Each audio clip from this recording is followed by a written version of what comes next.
I do have the great privilege of working with Al, working with David on what we do at Insight 222. And something I also spend some time doing is research around how AI is impacting HR. And I think there's a lot of chat about AI. There's a lot of hype around AI. And what I'm going to kind of take you through today is a little bit about the reality, what I've seen by speaking to companies, to practitioners, and by examining the vendor landscape around really how is artificial intelligence being used across HR? How does that connect to what we're all trying to do in the people analytics space? And then really what does that mean for HR as a whole as we think about how companies are going through digital transformations? And so those are some of the themes that I'll be covering with you as you head into desperately wanting your lunch. So kind of tailoring on nicely from what Gitanjali just talked about, actually, around this consumer experience. And everyone talks about this a lot, and it's almost becoming talked about too much. You know, we're just becoming completely used to people saying that we need this consumer experience at work. But I really like thinking about it in this way, is that understanding just how quickly that has changed. So if you look at this slide, you really don't have to go back far to when platforms like LinkedIn, Facebook, YouTube, and Twitter were first created. Not when most of us probably got our accounts, but when they were actually launched, right? We go back to 2003, 2004, 2005. And that was really this initial increase of web-based platforms and seeing things in the cloud. But then in 2007, we saw the iPhone drop. And suddenly the world changed again. And suddenly everything became more mobile. We see then Airbnb, Instagram, Uber, all of these mobile native apps explode onto the scene. And again, that's not that many years ago. And so in the last 15 years or so, we've seen this massive explosion in the types of tools that we use every day. And I'll bet that pretty much everyone in this room has touched at least one, if not more, of those platforms today and will continue to do so as the day goes through. And so we've seen this dramatic impact. And why does that matter? And why does that matter to us in HR? Well, it's because it has changed our expectations. The experience that we have with all of these platforms that we now take for granted has changed dramatically. But it hasn't changed in the workplace. It really hasn't translated in the same time period across. And that's what I'm going to be talking about today, is actually how we're now starting to see the beginning of that, but really we're only seeing the absolute beginning. And so then when you think about something like AI, and again, things like Netflix, Amazon, they're talked about a lot around the experience that we have, the power of these algorithms, the possibilities that they give us in terms of personalizing our experiences. But again, the point that I think is more important is just how comfortable we are with that now and how used to it we get, right? How often we use a Siri or an Alexa, how much we're used to using all of these platforms. And AI is embedded in all of them. Sometimes it might just be basic machine learning, but there is some form of AI in there. And again, it's just day to day that we're using it all the time. And so what does this mean, right? How do those expectations translate into the workplace? Well, the good news in some respects is that we are now seeing this huge explosion of technology in the HR space. Hundreds and hundreds of vendors, and I'm sure you're getting contacted by them kind of pretty much every day now with business development emails. We have some of them obviously next door as well. We have this huge explosion in the ecosystem of technology for HR tech. And what we're seeing in those platforms is that they are starting to think more in the way that some of these consumer platforms that we're used to are being used. But are we ready for it in HR? And so this is a survey that HR.com ran in last year, back in 2018. And you can see at the top there, they asked, do you think that chatbots will be an important interface for employees? And you see a really high response rate, right? 79% saying, yeah, I can see that. And I think that's because of our consumer experience. That's because we're using these technologies in some way or another in our day-to-day lives. And so we can think about how they will make their way into the workplace. But then only 46% feeling that they'll be using AI at a high degree by 2023. So starting to feel that actually we're going to be slow to move on this. And then only 14% strongly agreeing that they feel knowledgeable in the area of AI.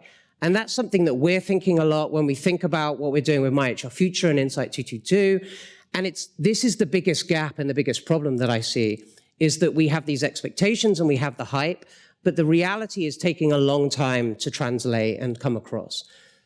And this matters hugely for HR because of what we're trying to do when we support the business. At the end of the day, that's the most important thing, is how we support the business. And most of our businesses, I would guess that pretty much every single company that you will represent here today is going through some form of digital transformation. And that's ongoing, it's continuous. And so not only do we have HR needing to understand how they can help the business go through these massive transformations where new skills are needed, new business models are getting created, and this is happening at a much faster pace than ever before. But we're then seeing that transformation within our own industry as well. When we think about people analytics, when we think about HR technology, as HR professionals, we need to understand all of that as well, but we also need to understand the impact on the business of all of these things. And so it's two-sided when we think about how this impacts HR. And so what's the reality of all of this? I'm going to take you through a few areas where I've seen in my research where AI is impacting the HR function, and we're seeing some really interesting case studies start to emerge in all of this. So the first one, not surprisingly, is around recruitment. When we actually look at the vendor landscape, over a third of all the different technologies that are out there are addressing problems related to recruitment. There's a huge amount of money spent on recruitment. Obviously, there's a huge investment of time. And so from a process perspective, from an opportunity, recruitment always bubbles up as one that's worth kind of going after. And so we see 4 different areas where AI is starting to impact the recruitment space. Gitanjali just talked about augmented writing and Textio, right? And others are coming into that space now. That's definitely one area where companies are starting to see, a real quick win and some real great results from that.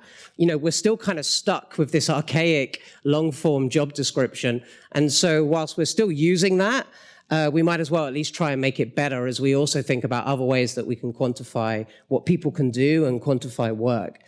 The other is around sourcing.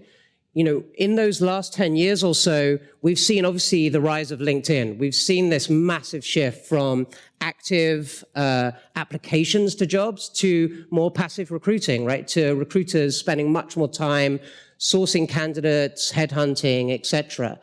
And so as a result of that, we now see a huge amount of time where recruiters are spending trying to find that needle in the haystack. And this is where technology can really help.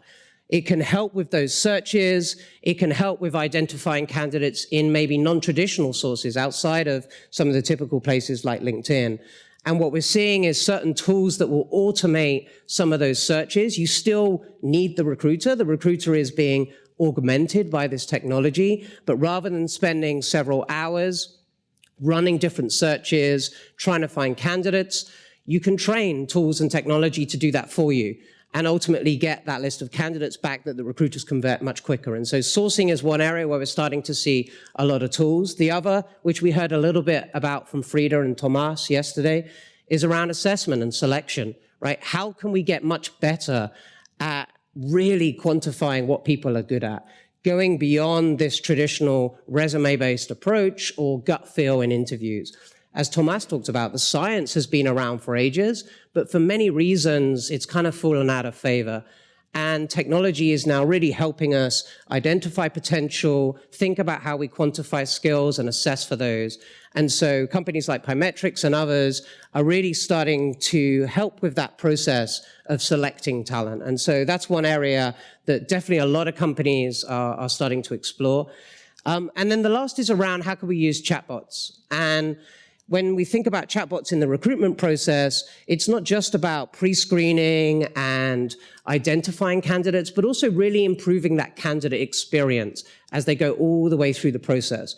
And so I'm going to talk about chatbots in a little bit more detail now when it relates to experience in general. So the second theme here when we think about AI is around employee experience. And that term's getting used a lot at the moment. It's actually incredibly broad. And what I'm talking about here is not engagement, really. It's about the experience of using technology. And that's an area that we're seeing AI really supporting. And it can be the candidate experience, or it can be the experience of the individual at work, the employee or whomever. And so one of the reasons that this is really starting to see so much use is because we are so much more accustomed to using conversational interfaces in our day-to-day lives now, whether it's through WhatsApp or text messaging or some kind of messaging thing like that, or it's through instant messaging, Teams, Slack, whatever it might be. We're communicating so much more via message than we are actually speaking to people on the phone or in person. And so translating that to helping people get answers to queries and this chatbot technology is just a natural progression. And so when we think about how chatbots are getting used, then they have an immediate advantage that you can use them in the recruitment process. How can you answer all of those frequently asked questions and use a chatbot to do that? How can you also help with the onboarding experience, right? It's well documented that generally speaking, onboarding can be a terrible experience for candidates. And there are so many ways to improve on that using things like chatbots and other technologies to really help step employees or candidates rather through the process, but also to help managers, prompting managers to order a laptop, to assign a desk space, things like that. All of that can actually be built into the chatbot process, but it can also be built into the tools that people are using in their day-to-day lives. So it can be embedded in Facebook, for example. It could be embedded in Slack. And so you're actually meeting people where they are. You're not making them go to a different web portal. You're not making them use some other application. You're actually giving them this technology in the chat interfaces that they use every day. And you're just allowing them to speak to a bot instead of a human. And so we're seeing this across not just those kind of recruitment side of things, the HR help desk, questions. Obviously, I think it's IBM have saved millions by doing this. Just frequently asked questions, those most common terms that you get asked, and allowing employees to not just get answers, but to book holiday, to find policies, things like that as well. And then one area that I'm really interested in is this age-old problem of knowledge management, where, you know, what would it mean if we could actually take all of the knowledge of the individuals in a company and help people get to it when they need it? And one area that we're seeing chatbots play is in that space as well, whereby asking a question and getting an answer and building that database and that knowledge repository and giving people access to it through a chat-based interface. But actually also then, if the answer doesn't exist, pinging someone who might be an expert, who might know, getting the answer from them, fielding that back to the person that asked the question, and then saving that response for next time that the question comes up. So there's huge opportunities here that we're seeing companies start to explore around really improving that experience of interacting with technology. The other one is around learning and development. So this is one that does get talked about a lot. I think it's very easy to understand how this works when you think about that Netflix experience of having things recommended to you.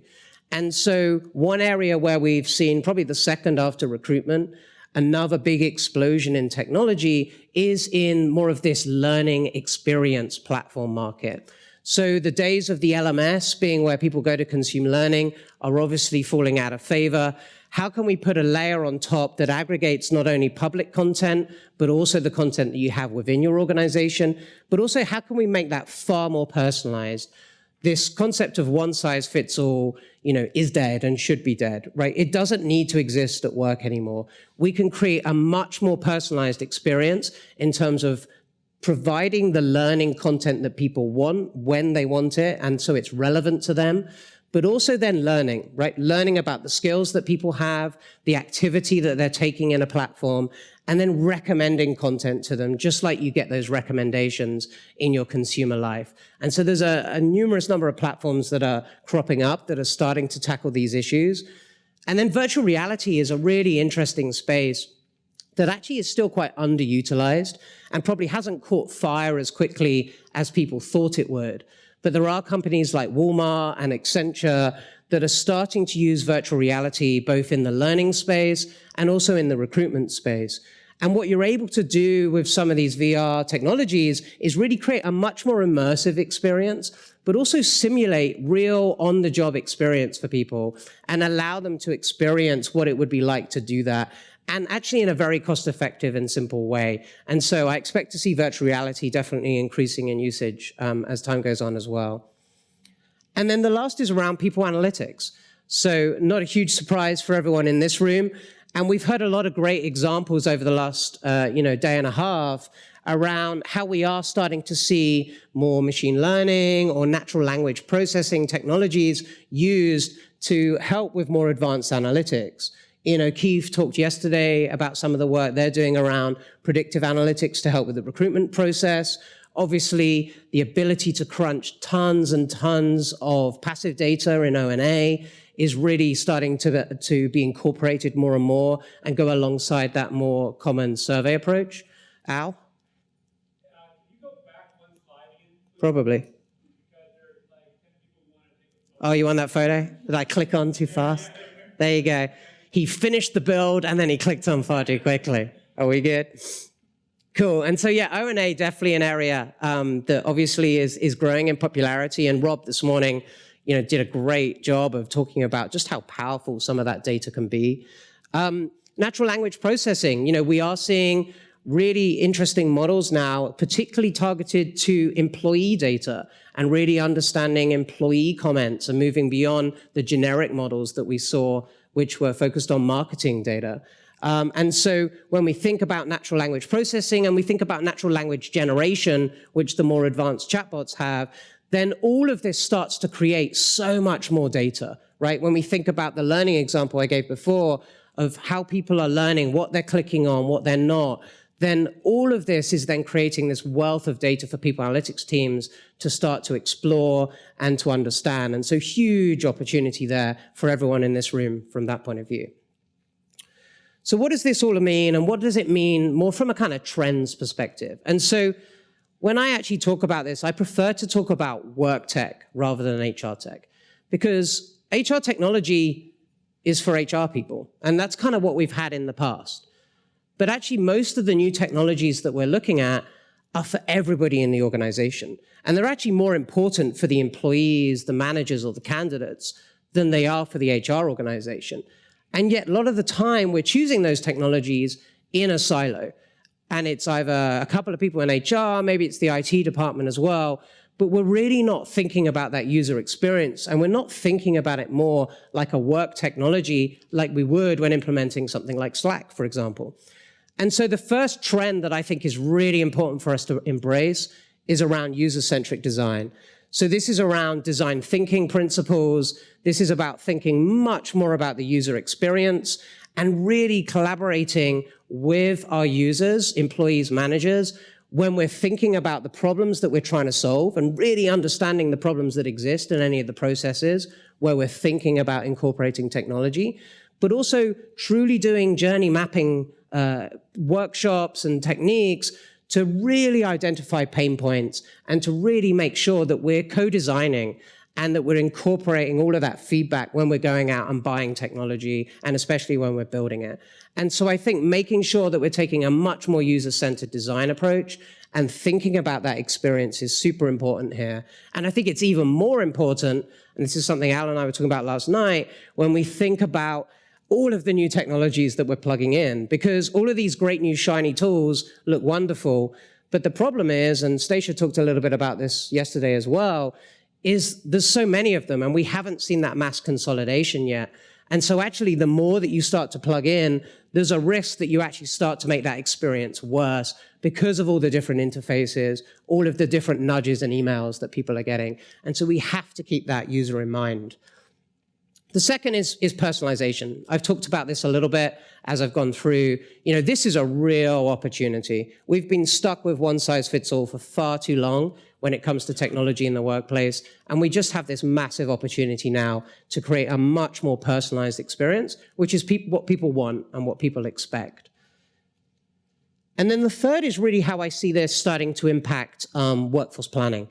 So again, workforce planning is not a new thing. HR has been doing it or trying to do it for quite some time. Some would argue we haven't been particularly successful at it. And I think as we think about workforce planning moving forward, it needs to be much more adaptive. We need to be much better at understanding how quickly the business is shifting. It's less about resource planning and headcount planning. It's more about understanding skills, about understanding talent market data, bringing all of that in and really understanding how quickly we can react to changes in the business and get those signals from the business. And again, technology is going to be a massive enabler for that. And then the last one is around this concept of lifelong learning. And this is not just around how technology helps us to learn more frequently and get bite-sized content. This is just about the fact that we're all here today learning. Next week, you're going to read an article, and that's learning, and we should never stop learning. All of these different topics that we're focusing on, the speed that things are moving, means that we just have to be continuously learning from now on. And creating a culture of lifelong learning in your organizations is going to be incredibly important to help future-proof your businesses against that digital transformation and to enable it. And so starting to really embed that culture in your organization, I think, is really important. And I do think that starts with HR, and obviously it starts with the senior leadership team, the CEO, et cetera. And so what does that mean, right? How do we start to tackle this as an HR organization, as an HR function? Well, we did some research at myHRfuture, and we really wanted to understand what was it that people wanted to learn, what were the knowledge areas that people felt were critical to the future. So what are the skills of the future for HR? And these were the 6 that really bubbled up to the top and came across all of the survey that we did and all of the different workshops and focus groups as well. And so you'll all be very pleased to see people analytics is there, and people analytics was absolutely the one that came out top. But alongside that, we have strategic workforce planning, and this gets back to what I was just talking about. We really need to think about taking a much more data-driven approach and supporting the business when it comes to talent planning and understanding the workforce. And so we see those two side by side there around analytics and workforce planning, around really taking a much more data-driven approach to thinking about the organization. But then you'll see the next bucket is around HR tech and digital HR and design thinking. So this is around that user-centered design approach when we think about HR technology. It's about us becoming comfortable to have a kind of knowledgeable conversation with those HR tech vendors, to be able to partner with IT and really be able to think about how we implement technology beyond just our core HR systems and how we co-design whatever it is that we're going to implement. And so we see those two as the next two most critical. And then the other two that really bubbled up, which are not new skills, but were stakeholder management and consulting and influencing. So those 4 skills before, the more technical ones, probably don't matter at all if you can't get buy-in for your project, if you can't build credibility with senior stakeholders. And so this eagerness and this keenness to really continue to build around stakeholder management and consulting and influencing came out loud and clear that those soft skills are going to be more important than ever as we move into a more kind of digital and data-driven age. And so my last slide on this is all of those skills are super important. As an HR function, we need to certainly make sure that we're embracing lifelong learning and building those skills. But we can't do it with skills alone. And something that we're hearing a lot when we talk to companies is, especially when we look at the broader HR community, is that this comes down to a massive cultural shift as well and a mindset shift. And when we think about enabling all of you to be successful when you're doing people analytics work and building a people analytics function, is you can be the best people analytics team out there, but if you can't get your work out to the business, if you can't get traction with the HR business partners that you support, then that work goes nowhere and it's for nothing, right? And so how do we change the mindset of HR to be more data-driven? How do we really embed a culture of analytics and a culture of being digital? And I think with that then comes building confidence, right? How do we give our stakeholders, the people that we support, the confidence to take data into a conversation with a senior leader, to be confident around how savvy they need to be around data? They don't all need to be statisticians, but they do need to be comfortable around using these types of data. Some of that comes from the capability piece, but actually a lot of it is around building that confidence and that culture. And that's where I think we all have a role to play, and really thinking through how we can do that within all of our organizations. So that's everything I wanted to share with you today. Please do check out myHRfuture.com. There's a lot of free resources on there around these topics if they're of interest to you. Thank you very much. Thank you, Ian. Yeah, I have to say, and it's not about full disclosure. It's about just, if you look on the app, you'll see PAFOW Insight 222. So I am honored to call in a friend, colleague, and business partner, because what he's achieved with myHRfuture is way beyond, I think, anything out there in terms of the awareness of what is needed by HR professionals. We are, again, I think we all agree based on all the presentations, we're in a very disruptive state. There's a lot of anxiety about where we're going in this discipline. So just understanding that, hey, we have to be agile and learn appropriately given the business need, then yeah, I just celebrate your work you're doing. Thank you. It's incredible.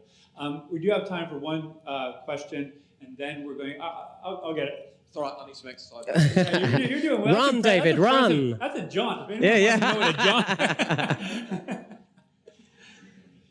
Ian, that was great. Really appreciate it. This question may have a bit of a rhetorical nature to it, but the difference in the autonomous vehicle, and there's one crash and everyone freaks out, and yet there's 2 million that are happening from human-driven vehicles.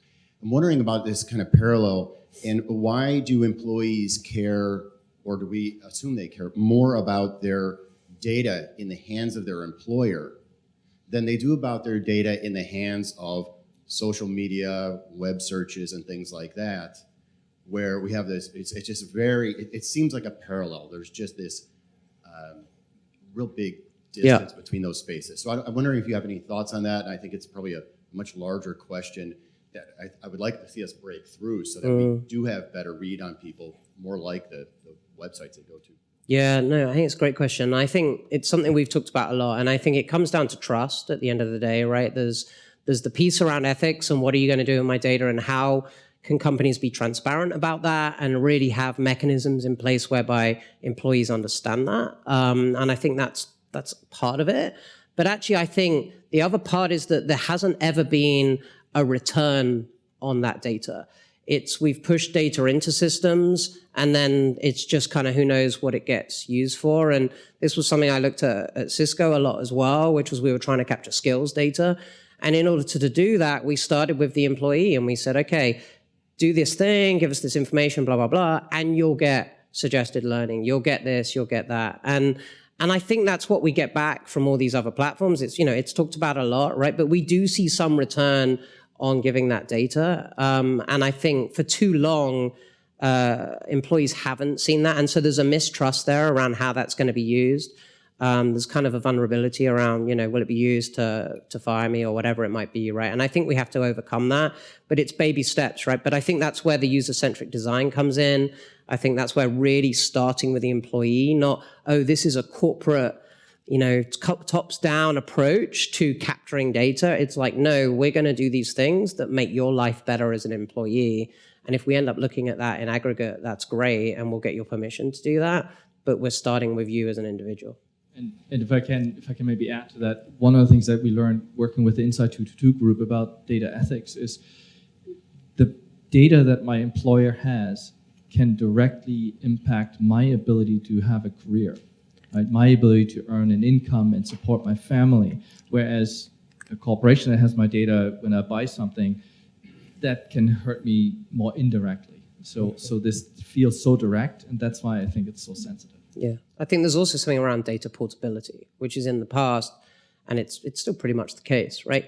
I give all my data to an organization, I go to another company, and I'm starting from scratch again. It's like I didn't exist, right? And you don't see that in the consumer world. And so I think what I hope some of the technology providers will start to think about more is enabling that data portability. Because if I've built up this really useful repository of information on me and what I'm good at and how I learn, I want to take that to my next company and carry on where I left off. Yeah. Well, again, Ian, fantastic work. Super appreciate it. All right, well done.